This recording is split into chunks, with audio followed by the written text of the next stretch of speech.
Hey, what's up guys? It's Jake aka Tag, and today we're back again with one of the easiest, most skillless decks in the game, the Lava Hound clone, but it's got the new Skeleton Dragon. When you clone up massive pushes and your opponent finishes off your Lumberjack early on, it gets raged up, and then your opponent won't be able to deal with the ceiling fan and the massive amount of dragons. Before you had 2 dragons when they got cloned, but now you have 4, and it's overwhelming if your opponent doesn't have poison. Before, Lava Hound clone was already one of the best 3-crown decks, but now with the addition of the raged up skeleton dragons, you just do way too much damage and you're going to be 3-crowning even faster. So let's go jump straight into some games and assert some dominance. And a huge shout out to all of you beautiful people that are using creator code SirTag in any Supercell game. All money made from creator code SirTag goes directly back into the channel with all the improvements to the new setup and the editing. Thank you guys for supporting me and helping me make the channel even better.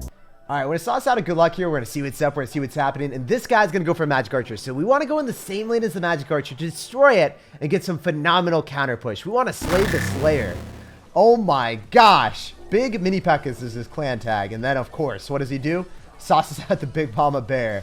So I want to go for a Lumberjack here. If he decides to zap it, I'm just going to let that Pekka get damage on my tower. It's A-okay. I love, and I mean love, going in for Bats, Clone, plus Lumberjack. It's one of the best pushes you could possibly do if your opponent doesn't have enough elixir to afford their poison. They are losing the tower, they don't have zap, and the Pekka can take my tower, but look at the counter push that's coming at you. We're in a 1-1 situation, but your king tower is about to fall, sir. Oh, it's so toxic. You know, there's just such irony. The map that we're playing, right? We're in this beautiful arena that's just full of happy things, flowers, rainbows. And then there's this lava clone here, guys. I feel like there's a little bit of an outlier in this situation. I'm a pretty bad person for running this. I feel like we're in hell or something, man. Anyway, I want to go in for a Fly Machine, and if he zaps, obviously, with the double towers and the Fly Machine, there's not much he can do. He'll probably Electro Wizard. Oh, I thought he would Electro Wizard on top of the Fly Machine to kill it. But now, since he doesn't have that, I don't even want to go in for a clone. I just want to wait and see what he does. If I go in for a clone, maybe he poisons, and then he just gets infinite value from that. He won't be able to deal with the unit spam, and we 3-crown him. We slayed the Slayer. GG and well played, brother. Let's just keep moving on to the next games and 3-crowning everyone with this deck because it's disgusting. So I'm going to sauce out a good luck here. We're going to see what's up. Unfortunately, we don't actually have our Lava Hound, so we have to go and cycle to it, and we need to get to it now. That's the one card that we need in our hand, and we don't have it. My disappointment is very real. I am digging deeper. I'm digging so deep into my deck, and I don't see what we want. This is absolutely disgusting, Clash Royale. Give me my Lava Hound without me cycling to my last card, please. So, what do we want to do? If I go and cycle the Fly Machine, usually that elicits some amount of elixir from our opponent, and we want to save our Skeleton Dragons to couple that with our Lava Hound. So the Lava Hound, he was last in line. The line leaders that we had to cycle, man, it throwback to kindergarten. And I'm just going to go for Lava Hound in the back now. I think that he's probably going to have Graveyard after seeing the Barber. Okay, all right, I see you. You don't have Graveyard, you got Golem. So Golem Ice Wizard. You're going to have Golem Ice Wizard Tornado. Oh, this is going to be a tough one. I don't know if I'm ready for this, guys. Usually you want to go opposite lane, but in this particular situation, we do not have that luxury. So we're going to go for our clone. We're not going to be able to clone our Lava Hound. We are going to be able to clone up all of the dragons, though. And hopefully, we're going to be able to eradicate all of his bats. So that's all we care about, is eliminating the bats. Then the skeleton dragons will give us a much better counter push. The golemites are going to be able to kill our bats, but ultimately we do not want to go in the same lane as Mr. Splash Damage Golem. That is not the move. Stay away from me. Stay away from me.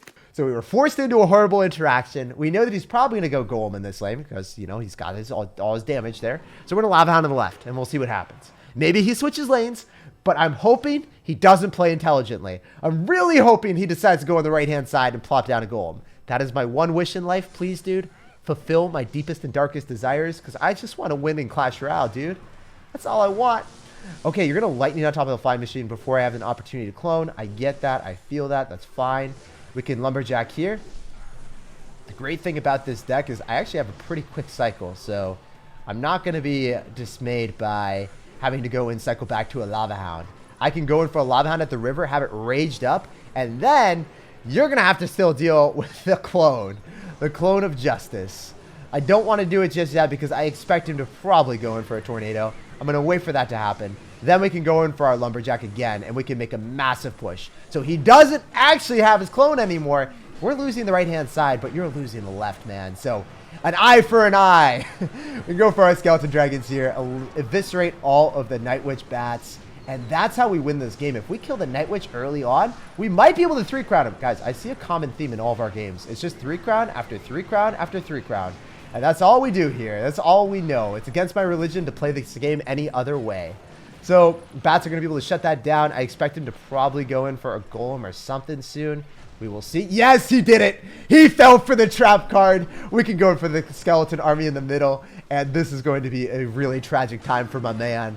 I don't know how you deal with all the skeletons that are swarming you right now. That is my question that I have to ask. I don't understand what you could possibly do to deal with all of those. And then when I separate all my cards, it's like you're dropping a golem, but it just dies, right? So I can go for skeleton dragons here. We know he's most likely going to lightning. We'll have to wait and see, though. I want to go in for a snowball just to bounce everything away. If you lightning, you're not going to be able to kill everything. And then we have a massive counter push that, yeah, you know, it happens again. We go in for the lava hound. We go in for the scarmy. And he's just going to be a sad panda, man. He's going to have so much crap to deal with. Even if you tornado that, you know, I just go in for a skeleton army right after. I follow up with the bats, and then the lava hound's tanking. And then the skeleton army, it moves every which way. It's going left, it's going right, and you can't stop it. There's too many bait cards, and your bard barrel is just going to be missing everything. It's not potty trained. It can't hit the skeleton army. All right, we got a game against Trainer Hopkins. What's up, dude? What's popping? What's happening? I'm going to go for a giant snowball just to get some little bit of chip damage early on. And he is showing the Sparky. So when I see Sparky, it's going to be a little bit difficult if I don't have the correct hand. I would love to go in for a lava hound in the same lane and then build up all my push behind that. But I don't have that luxury. If you go goblin giant, I needed a tank for the fly machine. So I'm going to go for the lava hound here. You got fireball with that. What? Almost everyone and their mother runs Sparky plus lightning or Sparky plus earthquake. But you are the exception.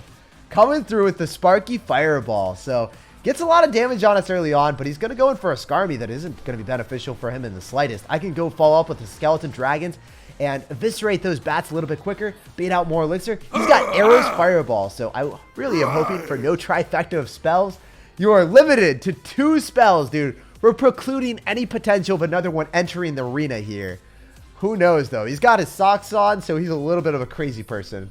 Who's running socks in this time period? All you gotta do is stay at home anyway. No one should be wearing socks. I actually don't remember the last time I wore socks. I'm gonna go for lumberjack in the back, and I think that our best bet, probably just, you know, tank for that. Tank for the heal spare and then bats afterwards. So I'm not gonna eat an excessive amount of damage. So I'm gonna go for the bats, but it is still substantial, right? It's still something that I don't want to have happen. I could lose my tower. It could have been worse, but it wasn't. So generally really like going in for the lava hound. We corrected our card cycle. Really important, and I just want to emphasize this. The card cycle that I had before was trash. I had to cycle a fly machine into a Sparky, and it was fighting really far away from us. Now we have the ability... What the... Okay. Still have the ability to defend. Are you sure? But not as easily as we wanted. I was trying to make an explanation there. I was so happy with what was happening. I was like, yo, he's going to goblin giant me and we're going to wreck him. Unluckily, that was not the case. So we're going to have to go for lumberjack. We will be able to take the right-hand side, but he's going to go arrows. And you know what? After you arrow, I think it's time for us to clone. I think it's time for us to assert the dominance and show you what's good in life, brother. That is the one card that just precludes any potential of using your clone. So don't use it because it just gives them free chip damage on your units if they're going to be going in for the arrows. Unless they don't have elixir for arrows immediately, which will never happen in double or triple elixir. So, unfortunately, this is going to be a tough matchup.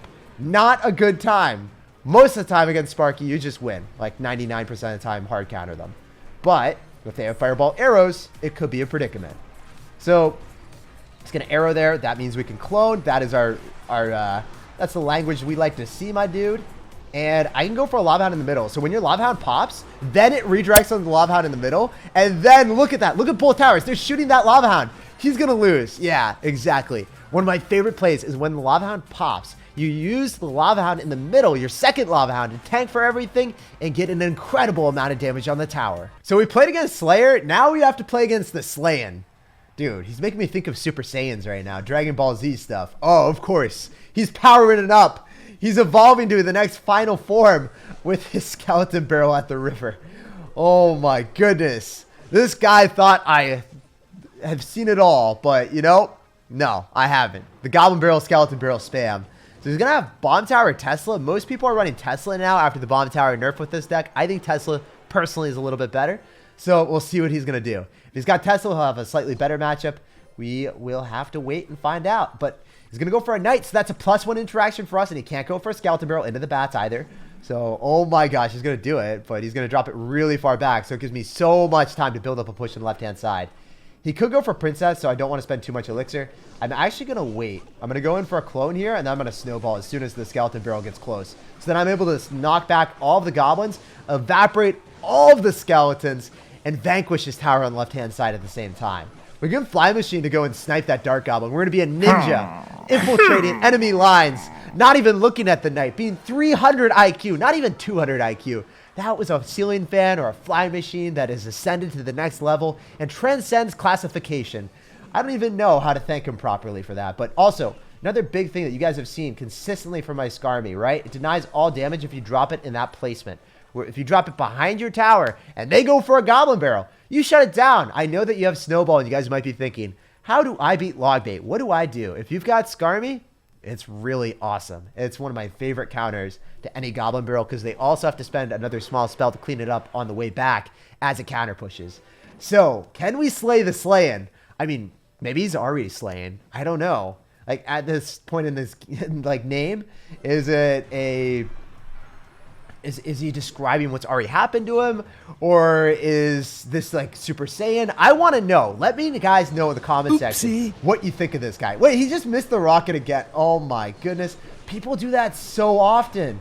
I can go for a clone. I can go for the skeleton dragons. And I think we can 3-crown him. We are not stopping anytime soon, guys. This deck, it's just pure and utter domination. And it's not fair. I could have 3-crowned this guy way faster if I was trying to. Just like the first one. But man, GG, well played, and peace out, brother. It's too much! It's all too much! We've got the clone, and you've got absolutely nothing. Maybe he doesn't even have his phone after this. If he's like playing in the car while traveling with his family, just chucks his phone out the window or something. I don't know. The happy place with all the rainbows definitely is not this man's happy place anymore. All right, guys, we got a game here. We're going to sauce out a good luck, and we're going to see what's up. So with our hand, I am actually a little bit of a sad panda. I don't have my Lava Hound. I'm lost in a theme park, and I don't know what to do. So I'm going to go for a Lumberjack in the back. I know what to do. It's just a little bit unfortunate that we don't have the right hand. So usually you want to start off the game with the Lava Hound in 99% of the situations if you have any good defensive structure like Skarmy, or you got Lumberjack in your hand. We had all the units that we would want, but, you know, we just didn't have the meat and potatoes. I'm going to also have to eat both of those wall breakers like a snack and a half, guys, but we will be able to get some counter pressure on the left-hand side, and we bait out a ton of elixir. So these Spear Goblins are going to bait out another Snowball. Otherwise, I would be so happy to just go and start my Lava Hound. The #1 rule of playing Lava Hound is go in the lane that you're defending, right? I want to defend this tower simply because, well, it's the lowest HP tower. If you want to spam opposite lane, I'm going to have a lot more HP to work with. I can go for bats, and you're going to lose the prince. Wait, he missed one. He missed Barry the Bat. He's still alive and thriving. That's what you like to see, boys. We can go in for a skeleton dragon here, and I can go in for a clone. If he goes in for the royal delivery, we clone afterward.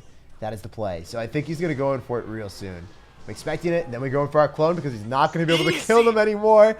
Let's go. So if you go early, you get annihilated. But if you're patient, then, you know, you can just rush through afterward and just expedite the victory. Patience, Iago, patience. So, I really love playing Lava Clone for that reason. You just 3-crown left, right, and center. As you guys are about to see, I'm pretty sure that this guy's going to experience the wrath of Lava Clone. We're going to rage everything up. He's going to go in for the Zapparino, but at this point, we've got a skeleton army to go tank for our flying machine, aka the ceiling fan. Everything's raged up. And that is going to be an epic victory. GG, well played, and peace out, man. Pleasure playing against you. And if you play this game, you might lose a lot of respect from your opponents, but you're not going to lose at all. I guess your opponents might lose their mind, so that's another side effect of it too. So if you have good morals, maybe you don't play this deck.